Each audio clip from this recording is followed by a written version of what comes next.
for joining me. It is such a pleasure to talk to you. What a thrill it is to have you here. Thank you. Oh, thank you so much for having me, Nick. It's a pleasure. Always happy to talk about myself.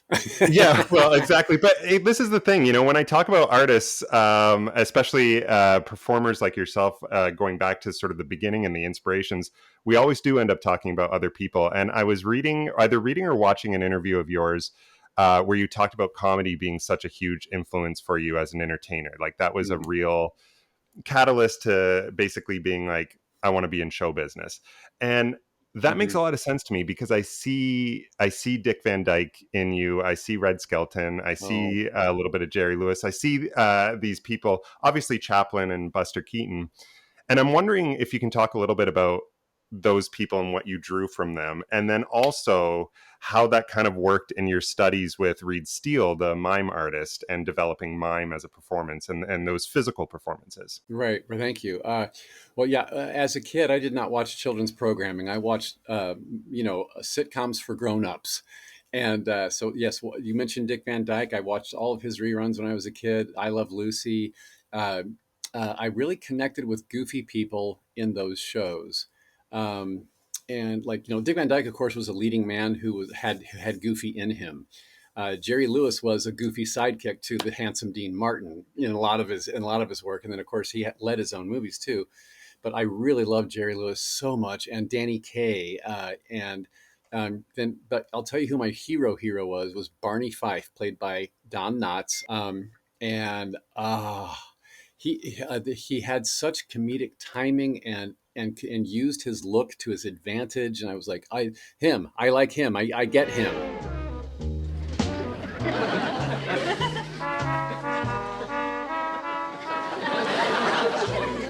Gilligan's Island, Gomer Pyle.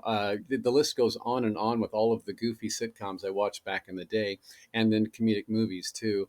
Donald O'Connor in Singing in the Rain. His Make Him Laugh number was one of the funniest things I've ever seen in my life, and brilliant. Short people have long faces, and long people have short faces. Big people have little humor, and little people have no humor at all. So so that all got into me at an early age, and so then when I take all of that into my career with me, and I did study mime in college under the tutelage of Reed K. Steele. He taught me everything I know. He was an older student, and when I was so we were all student-run mime troupe called Mime Over Matter. It's a get it? Yeah, we're playing on words. You got it. Yeah, okay. So with that. So with that comedic sort of background that I've, as an observer, now putting it to use in a mime troupe with very physical comedy. All you have is physical in mime. You've taken the verbal dialogue away, and now you're working with nothing but body language, facial expression, a tilt of the head, a flick of the hand. All of that plays, tells a lot of dialogue. So. Reed Steele, also as my mime instructor, was also a big fan of everyone we just mentioned, and Red Skelton especially. Again, he had a big influence on Reed. So that was just a kind of a no-brainer for me to love this art form and to take it in. And it was such great early training for me that I didn't realize I needed for the career I was going to have later in life, which was to take on many, many rubber-clad monster roles.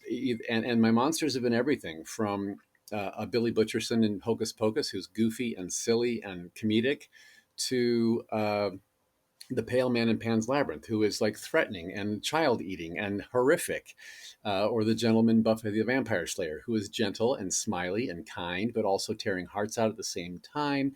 You have to play all kinds of emotions in these monsters, and or you've got like a superhero like Abe Sapien in the Hellboy movies, or the Silver Surfer that I've played, that brings out a different vibe in you and puts a different thing into you. But no matter what I'm playing, it seems like I look for and try to play comedic moments where they'll work. And then I'm given a show like What We Do in the Shadows and forget about it. It's nothing but comedy. I get to play a goofy vampire who was clad in rubber from head to toe when you first meet me. And then the writers gave me a great gift in season 4 when they turned me magically back into this with a wig. So it's like, oh my gosh, I've been blessed with with a wide array of characters that I could never have played with my own face over the years. And given them each, and I seem to have, thankfully, with all that early study, all that observation, and all that study as a mime, I've been given a physical vocabulary to choose from when I'm playing all these monsters and creatures that are otherworldly. So the challenge is, after 39 years of acting now, uh, how do I make the next character different than the others I've played before? Yeah. And coming Star Trek Discovery, for instance, I was given a beautiful role as an alien named Saru, a Kelpian, which was a species the show had never seen before. So I had no template of how he was supposed to be, walk, live, breathe, nothing.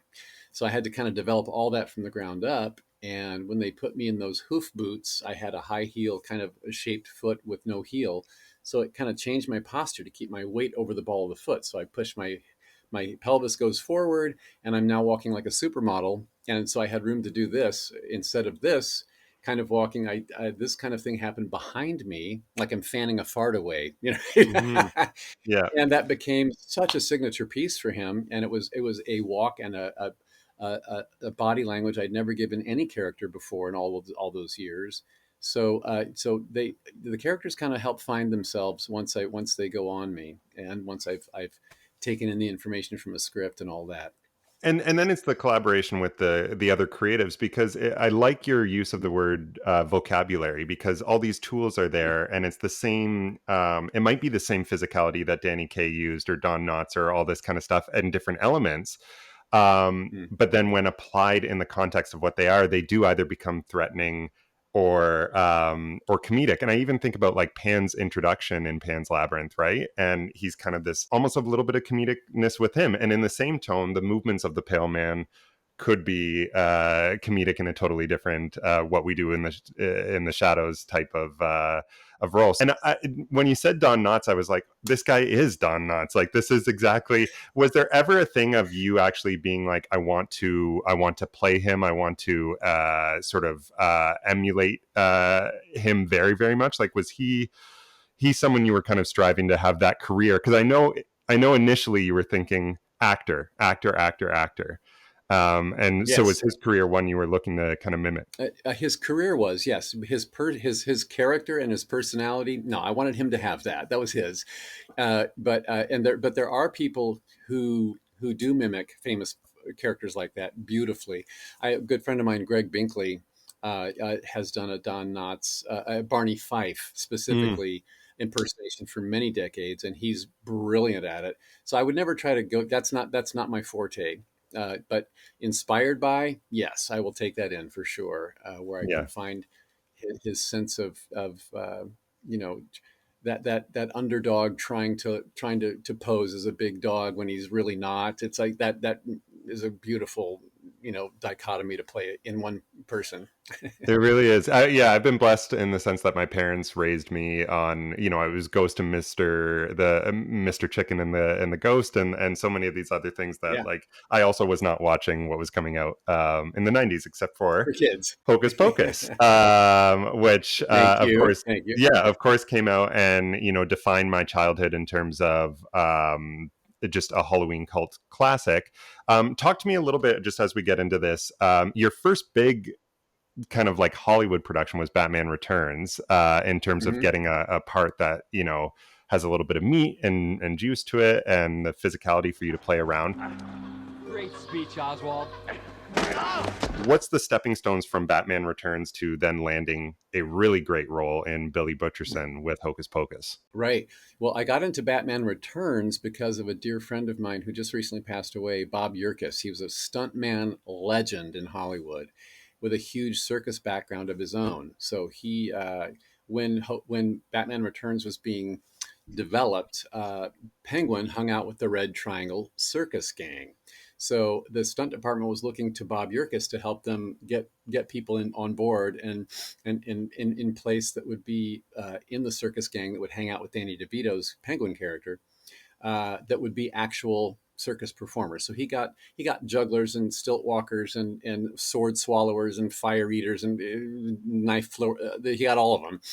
And Bob knew me that I could put my legs behind my head. So contortionist, great. So he he told the stunt department there on Batman Returns, I got a guy if you want to work him in somewhere. That's how I got Batman Returns, was by a phone call from the stunt coordinator calling me directly on a recommendation from Bob Yerkes. So I skipped the casting process altogether, and I went and met with him and showed him I could bend up. And he's like, "Oh, hang on here for a second. Let me show it to me. I want you to meet somebody." He goes down the hall and gets Tim Burton to come back.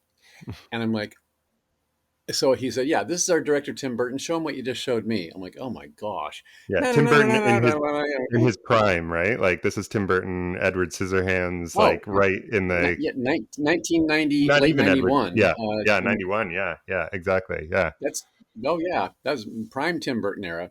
yeah. Uh, so Tim says, "Yeah, that's great. Whatever you just did, let's go talk about you in the next room." So they go away and come back 2 minutes later, and it's like, "Great, well, you got the part." I'm like, "The part? But there's a part? I thought I was here for a sight gag." It turns out, so that turned into a 7-week contract to play a supporting role in the Red Triangle Circus Gang that was scripted. I didn't know that. I had no idea what the script even looked like. And then Tim liked having me around, so he kept me around for 14 weeks, which saved my year. God bless him. So with that on my resume, a huge title like Batman Returns, now my manager was able to get me in the door to be seen for Hocus Pocus, to play a more notable role, Billy Butcherson. And so that was so Batman Returns was a door opener. Credits like that help you get into the next thing. Work begats the next work. Mm-hmm. So then I met director Kenny Ortega. I had an audition set up through my manager with Kenny Ortega, the director, not in a casting office, but at a dance studio. Now, director Kenny Ortega is renowned as a choreographer and a dance, icon. And of course, had directed movies like Newsies and High School Musical 1, 2, 3, 4, 5, however many they are now, Yeah, right? yeah. So he's got a real flair for movement, shapes, color, music, and so I could tell that element was coming into now Hocus Pocus. So we're making a Halloween movie, but it's going to have music, color, shapes, movement. So, and Billy Butcherson was very much a character that fit into that template, right? So my audition was in a dance studio with Kenny Ortega, one of his assistants, a casting director sitting at one edge by the mirrors. And then so Kenny's telling me, walk across the room there and get on the floor, lay down like you're dead in your grave. I'm going to turn some music on. He had a boombox with him. And I want you to slowly, kind of come to and wake up after 300 years of being dead. Then I want you to, whatever it takes physically for you to stand up and move over to this side of the room, and then look up in the air, and you're going to see a witch floating, and you're going to yell at her. That was my instruction. Okay, so so I do all this, and he puts this music on. Dang, dang, dang, dang. Kind of like, oh, it got me right in the mood. He's so good, that Kenny Ortega. And I start waking up like one little limb at a time, and like and creaky, like, okay, I'm thinking dead. He's probably stiff. And anyway, the giggling started immediately.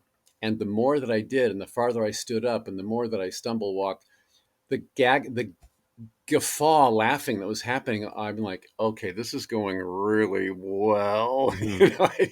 I think I might have got this gig. Yeah. So by the time I ended up doing it, they laughed. They all clapped and were like, "Oh, Doug, that was." So by the time I got home, there was a message on my answering machine. This is the early '90s. This is before we had cell phones. That was, yeah, you got the gig. So that was such a feel good, exciting, like, oh my gosh. And Yeah. at the time, all I knew about the movie was I hadn't seen a full script yet. Uh, all I knew about the movie was that Bette Midler was in it. I was going to say, And were Bette they Midler attached also, yet? Yeah. yeah, Yeah. already, yes. And Okay. Sarah Jessica Parker and Kathy, the three witches had already been secured. But Bette Midler being, of course, Winifred in this, was also at the height of her movie stardom at the time, and she was a big Disney Touchstone staple, right? Mm-hmm. She'd already done movies like Down and Out in Beverly Hills and Outrageous Fortune with Shelley Long, and Yeah. and Beaches. Ruthless People, Yeah. and my gosh, Big Business with Yeah. Lily Tomlin. Yeah. And right, just one boom, boom, boom, boom after another. And she had just done Beaches before this. So I'm like, you've got to be kidding me. I'm working with Bette Midler. And I'm playing her ex-boyfriend from 300 years ago. So I know I've got scenes with her. Oh my gosh. My head was imploding, right? Yeah. So, Oh yeah. but what came with this was also a look. Billy Butcherson um, was a 300-year-old dead guy, so that required some prosthetic latex foam rubber skin that was wrinkly and dead guy looking, and was sculpted onto my life cast. And makeup artist Tony Gardner, I owe him a lot for this too. Tony Gardner and his team at Alterian Studios designed Billy Butcherson, sculpted Billy Butcherson, and when they did the first sculpture prototype to show Kenny Ortega, here's what Billy might look like. They sculpted that on a life cast of me before I was cast. They borrowed my life cast from another creature shop that I had worked with, and to put, and I'm not sure what gave Tony that inspiration, but God bless him for doing it. So he showed Kenny Ortega, this is your Billy, and by the way, that's on an actor named Doug Jones. And there I was, in the next day having this audition. So I think that helped a lot as Yeah. well. Yeah. The, And and then yeah, it segues into two things I'd love to talk about with Billy, and that's first of all, that's your first kind of introduction into really being, other than like Mac the Knight and stuff, really being covered completely in like prosthetics and makeup and disguised unrecognizably. How did that Billy role prepare you for what would come down the road with Del Toro and others? And then yeah, also, I'd love to a talk lot. about just your discovering of the physicality of him and developing that as well. Yeah. Well, Billy was a springboard from which the rest of my career came, honestly, and my relationship with makeup artist, Creature Effects Tony Gardner. Tony, we loved working together. He's a goofy guy with a great sense of humor. This goes a long way, when you connect, as friends while working together and laughing all day. Great. If you're affable and easy to work with, that's 50% of getting referred for the next gig. So Tony then, any job that came up after Hocus Pocus, he referred me first. I was number one on his list for any creature, no matter what shape, size. It doesn't matter. It's like Doug Jones, and then okay, no, then he moved on from there if they didn't want me. So I have done, I think, maybe 15 jobs with Tony over the years Okay. because Yeah. of his loyalty and he's so proud. So and when we did Hocus Pocus 2, Tony was brought back to do my makeup again, and I looked exactly the same as I did 29 years I was going to before. ask. That's literally one of my questions, Doug, because it did look so similar, and so I wasn't sure if the Yeah, yeah, team had come yeah. back for you to do that. So that's great. Yeah, Indeed. They brought the old team back together again, which 3 decades later, it was just absolutely surreal, as you can imagine. So, but developing Billy's physicality, uh, yes. Now, Kenny Ortega had a dance assistant, a choreographer assistant that worked with him on the movie, on the first Hocus Pocus, who um, uh, who worked with me in a studio for like just a full day. We had a full day together before filming started, so we could just get Billy's body language down, and because there were things in the script too, where the manhole cover comes down over his fingers and they get chopped off, or he gets kicked in the head and it falls off. So okay, he's strung together with dust. Got it. That was a big thing to know.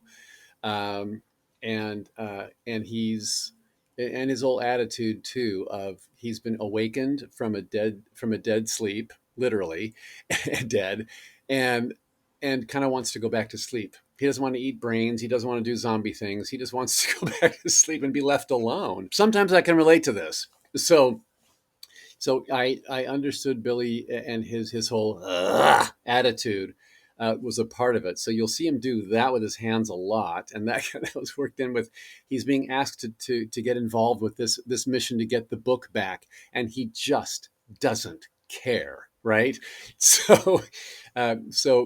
And then also then there's the relationship with Winifred. Okay, well, the reason he is dead and with his mouth sewn shut with leather straps is because she poisoned him. She sewed his mouth shut to keep her secret safe in the afterlife. He has nothing to say good about her. And he didn't really, and as we found out in Hocus Pocus 2, was that they never really had a relationship to start with. They shared one kiss, right? So with that in mind, she had built up this, he's my boyfriend, without him knowing about it, really. And then so he's kind of interested in her sister, Sarah, and Winifred catches them together. And then that's when he gets poisoned and killed, and revenge, the evil Winifred does her thing. So he's not happy with her at all. He doesn't want to wake up and see her face ever again. And here we are. So, and then when he sees Sarah, it's like, because he does have happy memories with her. So that was a great personality setup for me to have. The writers gave me a gift with that. Hello, Billy. Catch those children! Get up! So stumbling around, creaky, what would my joints feel like if I'd been asleep for 300 years? So that was kind of just a, how do you make stiff zombie walking as goofy and comedic as possible? Yeah, that was just kind of there was my challenge. And when the head comes off, how do we get it back on again? How do we chase after it? All that. And that we needed a little stunt double that would help me with this. It was a young lady named Karen Malkus in the first movie, and she stood up to here on me. So she was shoulder height. And so they put a fake head of Billy Butcherson on top of her head, and then put my clothes on a shoulder contraption around her. So she was looking through the bow tie area. And then stumbling around. And so her arms. So if you look at the arms, they don't really joint at the right place. You'll see them kind of like she's kind of doing this. So she was the one who then kind of assumed my body language and had to study what I was doing to replicate Billy without a head. And so she would then pick my head back up, which was a duplicate fake head of Billy with the wig on, and then put it up to the stump that was on top of her head now. And then they would cut to a different angle, which is me, full bodied, the real me, finishing the movement. And then, and it cut together seamlessly. You would never know, right? Oh, yeah. It was a beautiful in camera, super easy trick. Yeah, his physicality too. I mean, you did such a great job. The way like he'll try to grab after the kids, but the almost the coordination is off after 300 years. And then I think like this key moment as well as the first moment you see him come up from the ground.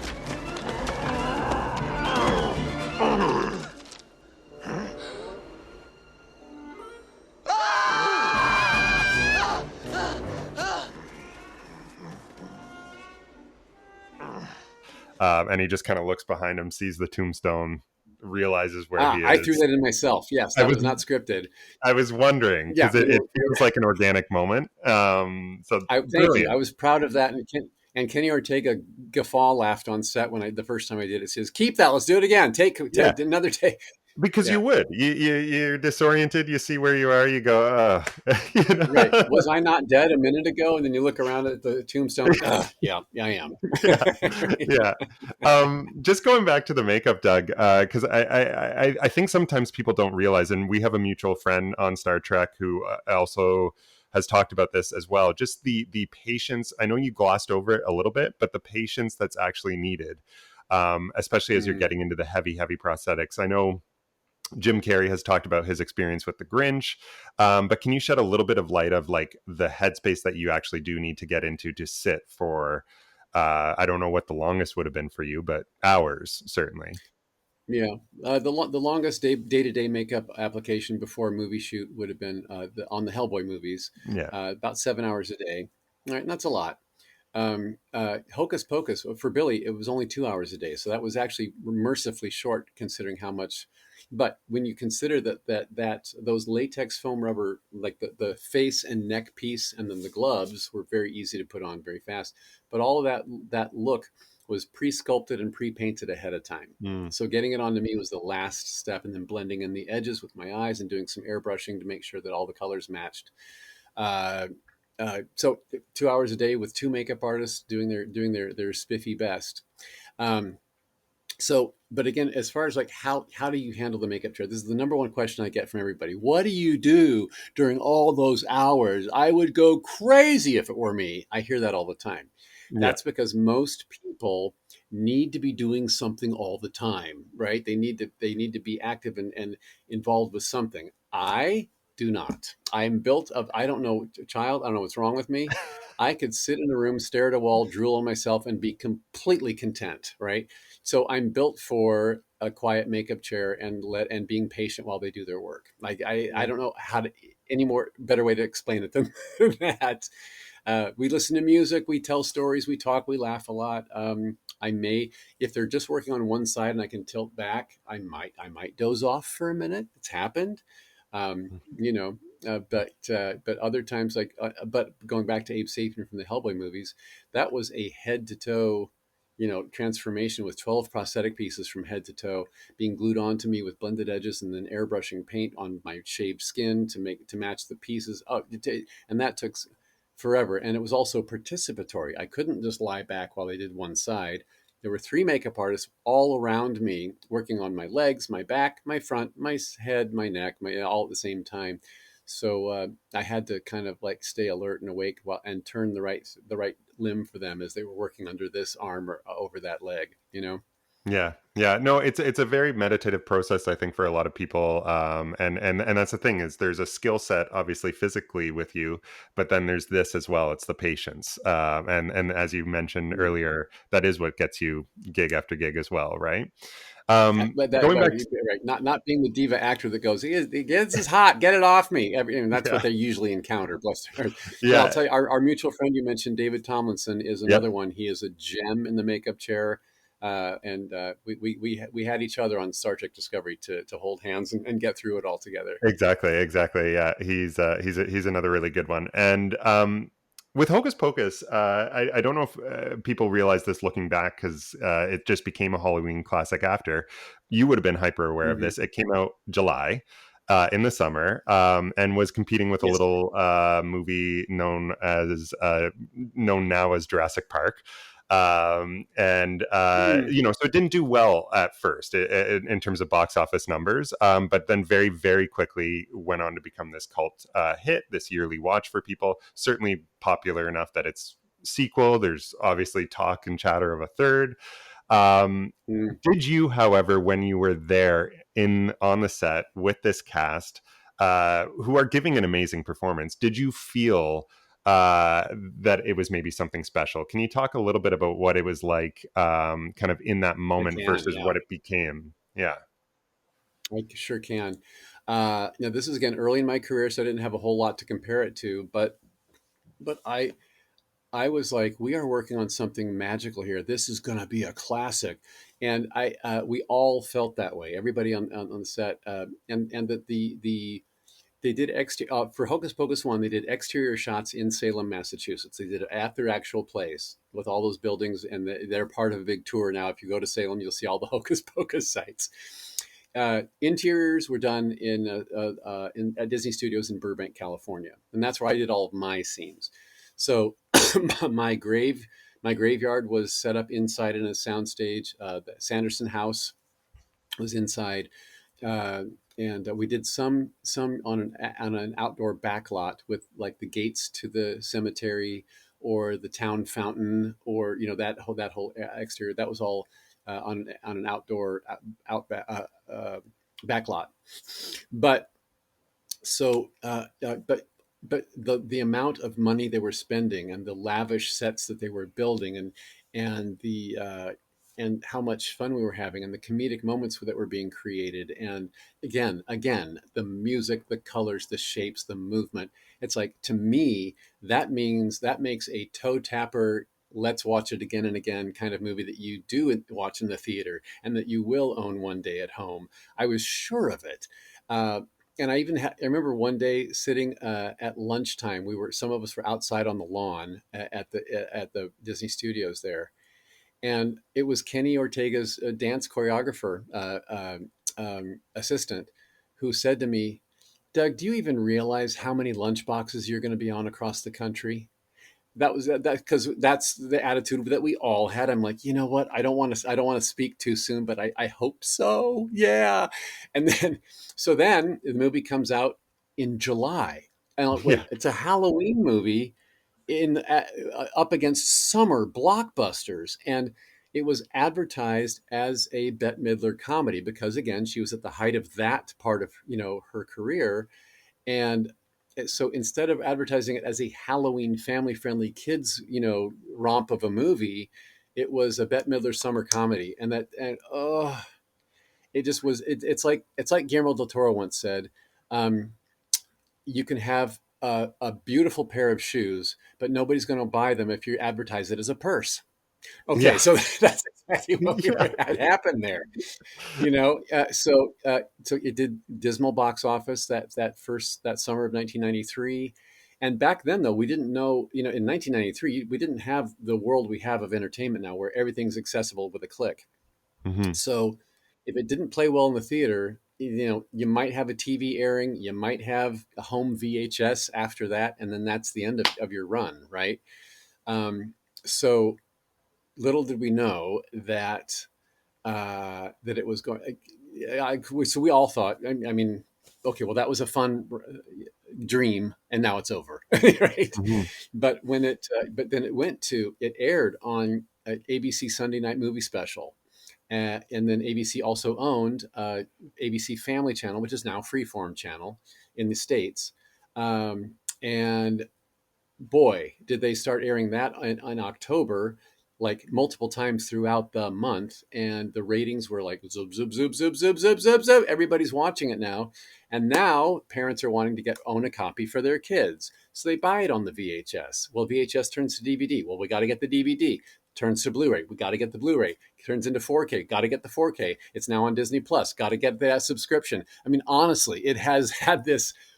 It's snowballed and gotten bigger and bigger and bigger over the years. And our original fans are now old enough to have kids of their own, creating another generation of fans.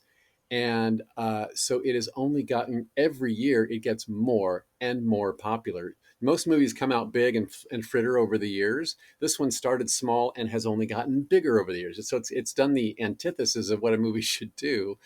And that's been such a blessing for all of us. It has the popularity now that I thought it would the summer of '93. You know what I mean? Yeah, which is such a tough thing to reckon with as artists, right? Because you can't control the afterlife of your work. You can only just do your You best cannot. and put it out Yeah, there. But yes, yes, and Hocus Pocus is a movie that kind of beats the odds with current movie watching standards now. Now it's like we do a lot of movie watching by ourselves on a small device with a click.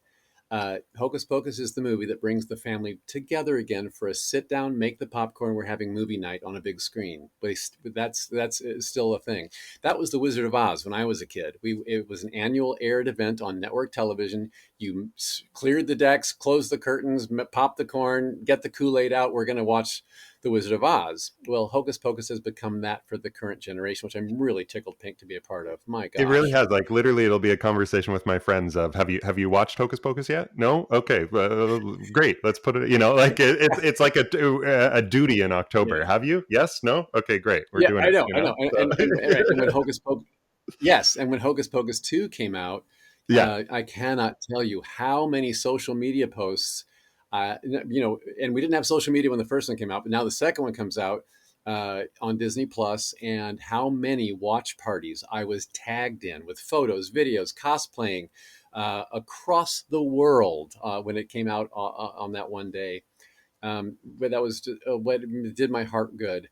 And now that I'd also do the convention circuit, Yeah. Of course. Yeah. make greeting fans from all the genres I've played in, which is science fiction, fantasy, horror, comic book, superheroes, all that. I have had more Hocus Pocus cosplayers come around. There's been a lot of Billies come to see me. A lot of Sanderson sisters have come to see me at these conventions. And that's such a huge, sweet homage, because the time and effort and money it takes to dress like that and to make yourself up like that, it's not an easy task. So Yeah. it warms my heart to see such fandom that has really people have grown up with, and it's a part of them. For sure. Absolutely. Just as we get to the end of our conversation here, I do want to talk a little bit about your friend and collaborator. Every actor kind of has their maestro that they pair up with after time, whether it's Scorsese and De Niro.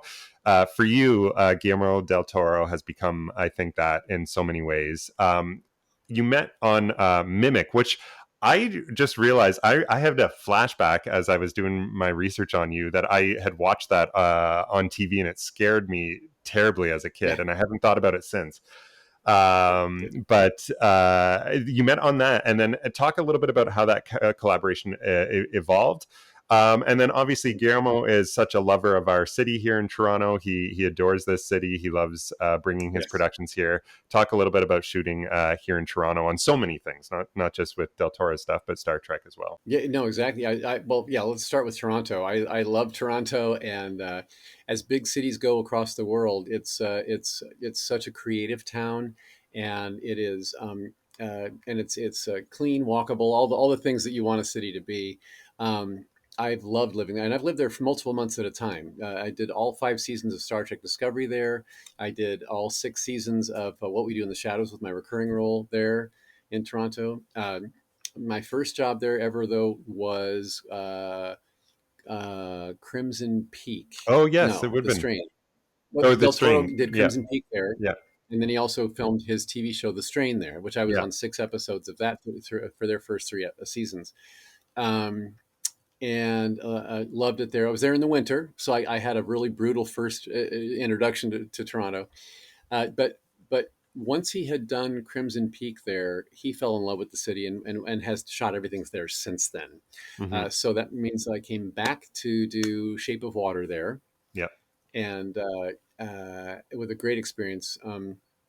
You know, you have like decades experienced crews there, and you know, artisans and yes, brilliant people that because the movie making is such a collaborative art form, and you have all the departments there in Toronto that are accessible and really super professional. So Del Toro does love it there, and also whatever tax incentives are offered there that make an American production come there, he's all over that as well.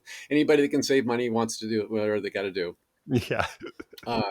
So yeah. So my time with Guillermo del Toro, though, has, again, yes, like you said, started with Mimic, with me being referred by a creature shop to do some pickup shots for 3 days. As one of the Long John bug guys that was taking over the subways in New York. It's a long story, but anyway.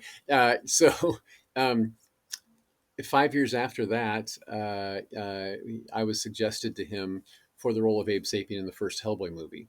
And at that time, he was like, "Wait, Doug Jones, I know Doug Jones." And he pulled my card out of his wallet that I'd given him 5 years before.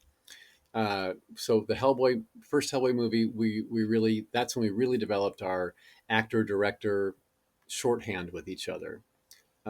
He's my favorite director I've ever worked with, and every other director knows this going in. Like you're vying for position 2. You'll be because that's Guillermo, and everybody's okay with that because no one is not a fan of his. I've never met anyone who doesn't love his work, right? Yeah. So then, so the Hellboy movie, we really developed that symbiotic sort of, like, he had to say very little and I understood his direction immediately kind of a thing. And he trusts his actors too. He casts actors with a skill set that he needs for that role, for his story. And he trusts that you're going to bring that without over directing you. And that is a gift to give to your actors, to let them play. So he trusts that we're going to take the script. We're going to take a meeting with him before we shoot. We're going to take all of his notes, and we're going to go home and we're going to work on it, and we're going to come back ready for the camera. And so, for instance, after Hellboy 1 is when he came after me for Pan's Labyrinth. Well, he wanted me to play the Fawn character and the Pale Man, and I argued with him that he had the wrong guy because the Fawn has to speak paragraphs of Spanish dialogue. I don't speak Spanish. You got to get a Spanish actor. Why are you coming after me? He goes, "Dougie, I don't care. You can count to 10 for all you care, but and I'll dub over it later. But you have to play the Fawn." So I'm like, "Oh, okay." So he knew that I would never go for him dubbing me over with me counting to 10. I couldn't do that. If you want to dub over me with the right accent later, fine. But let me give you the words first, so you have lip sync and you can actually use it on camera. So Wow, he knows what buttons to push to get the right thing out of me. And when we were about a full week into production on Pan's Labyrinth, and we'd already filmed a couple of scenes. And one day I'm sitting at my little tea bar, Hmm. my goat, my fawn chair, which was like a Hmm. bicycle seat. I had to lean forward. I had a tail sticking out of my butt, so I couldn't really Yeah. lean back. And Yeah. oh god, what I've Pesky gone through for tails. you people. So Yeah. and then I had these huge ram horns that were stuffed with batteries and motors, and they were super heavy. So I was kind of leaning forward on my head, and I heard these footsteps coming to me. Shikunk, shikunk, shikunk. He never doesn't pick his feet up when he walks. Shikunk, shikunk. And he put his hand on my forearm and he said, "Dougie, I know we are killing you, my friend." I'm like, "Yeah, no, it's all good." And then he said, "I know you have not heard much from me direction wise, my friend, and that's because you're getting it right. I'll let you know when you're not." And that was it. So I that first week filming, he did not direct me hardly at all. Mm. Action and cut was almost all I heard, because he had given me all of my notes ahead of time, and he liked what he saw. So he's the kind of a director, he doesn't want to add spice to the soup if it already tastes perfect, Mm. right? Hmm. So I was getting that vibe from him. So that was the biggest compliment I could get from a director of his stature was, Oh "You're getting yeah. it right. You don't need to hear anything from me right now." You Yeah. know, that's His gorgeous. his comment is such a beautiful segue actually into my last question, Doug. Just about first of all, great impression of him.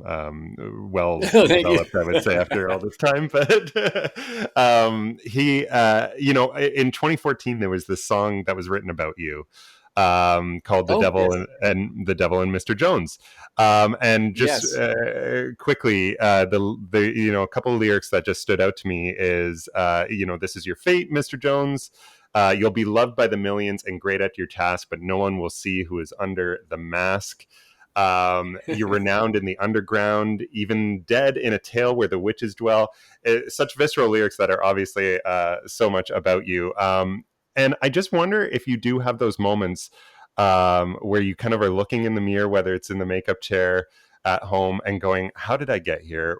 And what advice do you have for artists in terms of letting go of the expectations of your career? Because I go all the way back to that beginning of you of going, "Oh, I wanted to be an actor, I wanted to do this type of stuff," which you obviously very much are, but in a way that I don't think you would have ever Never planned saw this out coming. Yeah. or saw this coming. And so what advice do you have about that, about letting go, and in terms of reflecting on your career so far, which is still very much going? What is that like for Yeah. you? Right. Well, I think, yeah, what you say, if any advice for young actors coming up is, yes, you have your sights set on a certain dream, a certain goal, a certain, you see certain type of roles you see yourself playing in the future. That's great, but remain flexible and stay open to what's coming around the corner from the left or the right. You have no idea what's coming next. And I was seeking the sitcom Goofy Next Door Neighbor. I wanted to come in, do an armpit fart, ask for a cup of sugar, and get out of there. That's all. I had very low expectations for my career. So, waking up one day and finding myself in a makeup trailer with rubber and glue on my face, and I'm about to go on film. I did not. That was not a part of that plan, was it? No. So, um, but I part of that too is a lot of actors ask me, "Do you ever get tired of being pigeonholed or typecast?" And I'm like, if you are a type that is castable, go with that. That's a blessing. Being typecast or pigeonholed is an absolute blessing. Use it, run with it as far as it'll take you, and at some point, there are filmmakers, there are writers, producers, directors out there who will be a fan of yours and want to see you in a different light. That's what's happening in my career right now. I'm at a place now where I just turned 65 years old. How much more rubber and glue can a person wear in in their life? So I am seeking and leaning more into human characters now, and I've been playing humans all along, by the way, but in lesser known things that you wouldn't remember me from. But now I've been pretty much exclusively been doing humans in the last couple of years and loving every minute of it.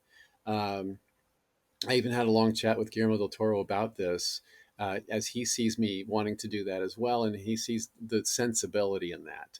And he just did his Frankenstein movie in Toronto. It'll be coming out, I think, later this year. And he's instead of me as Frankenstein's monster, he has Jacob Elordi, a younger, hotter, more famous than me. I totally get it. But at the same time, it's like I was kind of, he'd been talking about me being in that role for the last 15 years. I remember talk about that. Yeah. Yeah. Right. Yeah. Right. It was, he announced it to the news. Right. So, okay, got it. So now that it's not me, I'm okay with that because I've moved on to a different space where I'm happy to play humans and not smell the glue on my under my nose. Was there ever points in your career early on though, Doug, where you felt like, let's just talk about the ego of an actor a little bit. Like, was it ever frustrating to not be known because you're hidden under all this makeup? At the very beginning, maybe yes. Yeah. But that's just because, you're a young actor and you got a good gig. Like even when the Mac Tonight commercials were playing in the 80s and 90s, this Moonhead character that it's completely obliterating your entire head and neck. And I wanted everybody to know that was me. Right. And there's no way that they would know. I could walk along, I could go into any coffee shop and not be recognized. And at some point I became really okay with it all. I enjoyed being in huge blockbuster movies and also being anonymous on the street. It's like I had it pretty good, really.